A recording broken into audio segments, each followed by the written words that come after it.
ان کی جو ہے کرامت بڑی مشہور ہے کہ آپ بچپن سے ہی مجذوب اور ولیہ تھی، جب برتن مانجتی نا تو باقاعدہ جو کوے یا چرند پرند جو ہے عموماً دیہاتوں کے اندر اور خاص کر کے یہاں سے 4 کلومیٹر نام کیا ہے گادا ایک گاؤں ہے، وہی ان کا پورا قبیلہ آباد تھا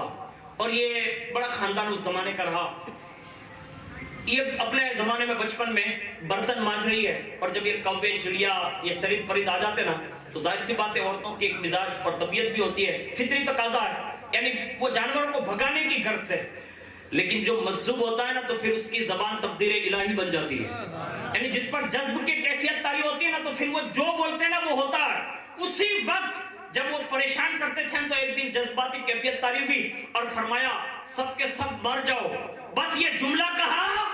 سارے کے سارے پرندے جو ہے وہی سو گئے، یعنی موت واقع ہو گئی، موت واقع ہو گئی۔ اور جب موت واقع ہو گئی تو آپ کے والد بزرگوار باہر تشریف لائے اور دیکھا نا کہ سارے پرندے جو ہے دنیا سے تشریف لے جا چکے ہیں اور سب کا انتقال ہو گیا۔ جب مرے ہوئے دیکھا نا تو فرمایا بیٹی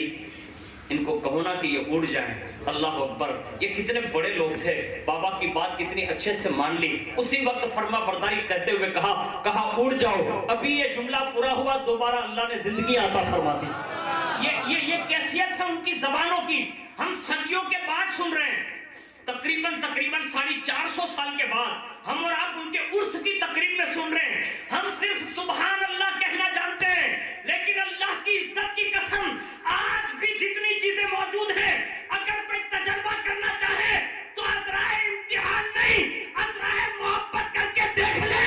اللہ نے آج بھی ان کی زبان میں یہ تاثیر رکھی ہے، وہ قبر سے جو کہہ دے گی اللہ اس کی وقت پورا فرما دے گا۔ اور یہ دنیا نے دیکھا بھی ہے کہ اللہ نے انہیں یہ پاور دیا ہے، ان کی زبان سے جو بھی نکلتا ہے وہ پورا ہوتا ہے۔ ایک روایت یہ بھی لوگوں نے بیان کی ہے، خاص کر کے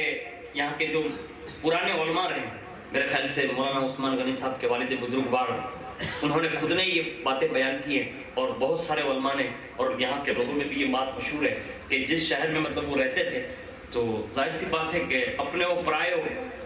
یہ خاندان کی شان یہ رہی کہ جو بچہ جس خاندان میں جس خاندان سے پیدا ہوتا ہے نا تو اپنوں سے زیادہ پرائیوں کو خبر پہنچا دی جاتی ہے، اور یہ بات حقیقت ہے۔ تو ایک مرتبہ وہی بچپن کے عالم میں کسی بلد کو دیکھ لیا، اور بلد جو ہوتا ہے نا جس کو کھنٹیا کہتے ہیں، تو یہ بلد جو ہے نا اس کی ایک سونڈ ہوتی ہے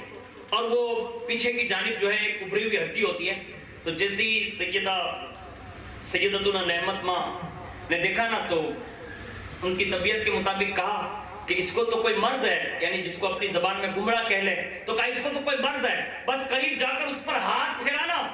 تو جو قدرتی جو چیز ہڈی بڑی ہوتی ہے، ایک گوشت کا ٹکڑا جو بڑا ہوتا ہے، ہاتھ پھیرنا تھا تو وہ خود بخود غائب ہو گیا۔ اور جیسے وہ غائب ہوا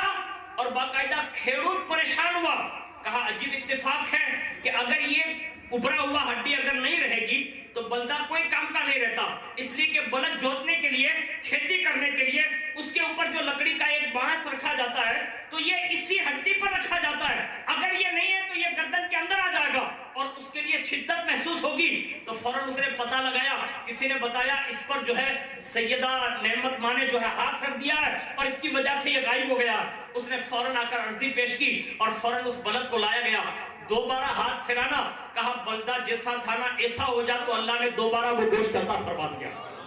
اور یہ بات جو ہے نا حقیقت سے منحصر ہے، یہ ہمارے اس مذہب کی طاقت